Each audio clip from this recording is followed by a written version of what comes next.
Charlie. I am the Humane Education Manager at Good News Animal Foundation in Marietta, Georgia, and this is our monthly cat chat.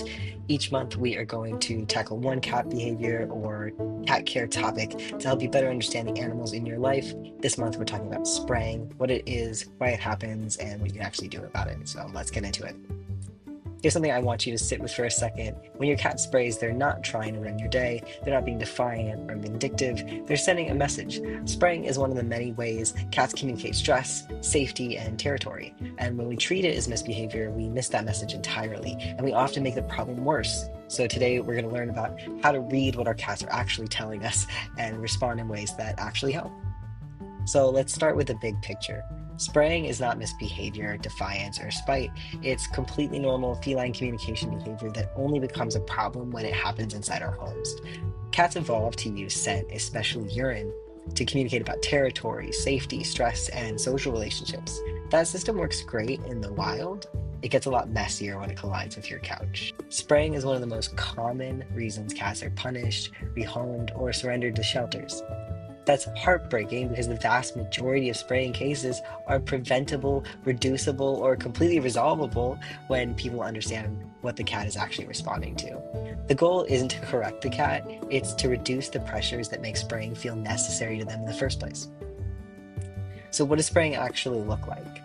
Spraying, also called urine marking, is a form of chemical communication. It usually involves a small amount of urine deposited deliberately in a specific spot. A lot of cats spray while standing with their tail held upright and quivering. You'll know it when you see it. And they tend to target vertical surfaces like walls, doors, furniture, legs, or windows. Now, here's an important distinction.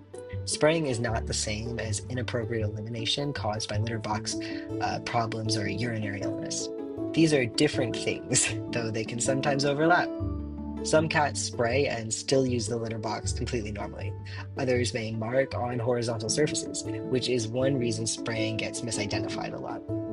Knowing the difference matters because the solutions are different too. Why does this happen? There are 4 big contributors.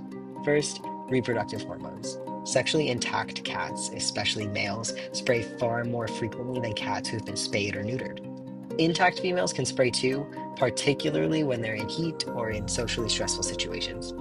Spaying and neutering dramatically reduces spraying, but it doesn't completely erase it from the species, which brings us to our next point: the environment. Spraying is driven by territorial and social stress. This includes conflict between cats sharing a home, competition over resources like food, water, and resting spots, and the presence of unfamiliar cats outside doors or windows. Third, change. Moves, renovations, new pets, new people, changes in routine, losing a companion. Any of these can disrupt what cats experience as their internal scent map of the world. When that map feels unstable, they start trying to reinforce it, hence the marking. Fourth, medical factors.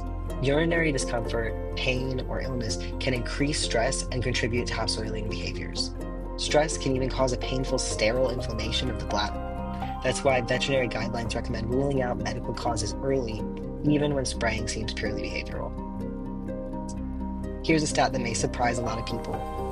Research suggests that roughly 10% of neutered males and 5% of spayed females may continue to spray under certain conditions. So if your cat is still spraying after being sterilized, that doesn't mean the surgery failed. In fact, it almost never means that. What it usually means is that there's unresolved environmental stress, social conflict, or territorial pressure that hasn't been addressed yet. The hormones aren't the problem anymore. The situation is. So let's bust some myths because there's a lot of misinformation out there. Myth 1. It's revenge or spite.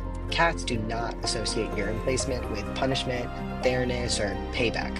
When we interpret it that way, we end up responding emotionally instead of strategically, and that doesn't help anyone. Myth 2. You should stick their nose in it. Please do not. Punishment increases stress and insecurity, which are among the strongest predictors of spraying. It might suppress the behavior temporarily or push it somewhere you can't see, but it doesn't resolve what's causing it. Punishment can look like a lot of things: rubbing their nose in it, spraying them with water, using harsh chemical deterrents, or even just raising your voice. All of these increase anxiety, and anxiety is exactly what we're trying to reduce. Myth 3. Spraying is always a litter box problem. While litter box setup definitely matters, many cats who spray use the litter box completely consistently. These are separate issues. And myth 4, it's a boy thing. Spraying is not exclusive to male cats. Females spray too, particularly in multi-cat homes or stressful environments. Okay, so what do you actually do? Here's a practical roadmap. Start by identifying patterns, not placing blame. Where is the spraying happening? What changed before it started? Are there other cats involved, including outdoor cats your cat can see or smell through windows or doors? Get a veterinary check early. Rule out pain or medical stressors before assuming this is purely behavioral. Clean marked areas with enzymatic cleaners. These break down the scent compounds that draw cats back to the same spots. Avoid ammonia-based products. These can actually reinforce marking because ammonia smells a lot like urine to a cat. If outdoor cats are triggering territorial stress, try visual barriers like curtains or frosted window film to block your cat's line of sight. In multi-cat homes, make sure there are enough litter boxes, that feeding areas are well spaced, and that every cat has secure, uncontested access to what they need. Competition over resources is a major driver of spraying. Humane deterrents can be used at known hotspots, but only if they don't frighten the cat or create new negative associations with that area. Calming pheromone products like Feel Away may help some cats when spraying is stress-related, but they work best as part of a larger plan, not a standalone fix. If there are outdoor community cats in the area, TNVR, trap, neuter, vaccinate, and return can reduce the territorial pressure they create over time. Inside the home, positive reinforcement can help teach calm alternative behaviors near former hotspots. That might look like offering a treat, a toy, or calm verbal praise when your cat walks past a previously marked area without engaging with it, or when they choose to walk away from a stressor instead of reacting to it. You're essentially rewarding the cat for making a choice you want to see more of, and over time, that builds new habits. And in complex or persistent cases, don't hesitate to consult a veterinarian or veterinary behaviorist. Sometimes there are layered factors at play that need professional guidance. Occasionally, a prescription diet can help as well.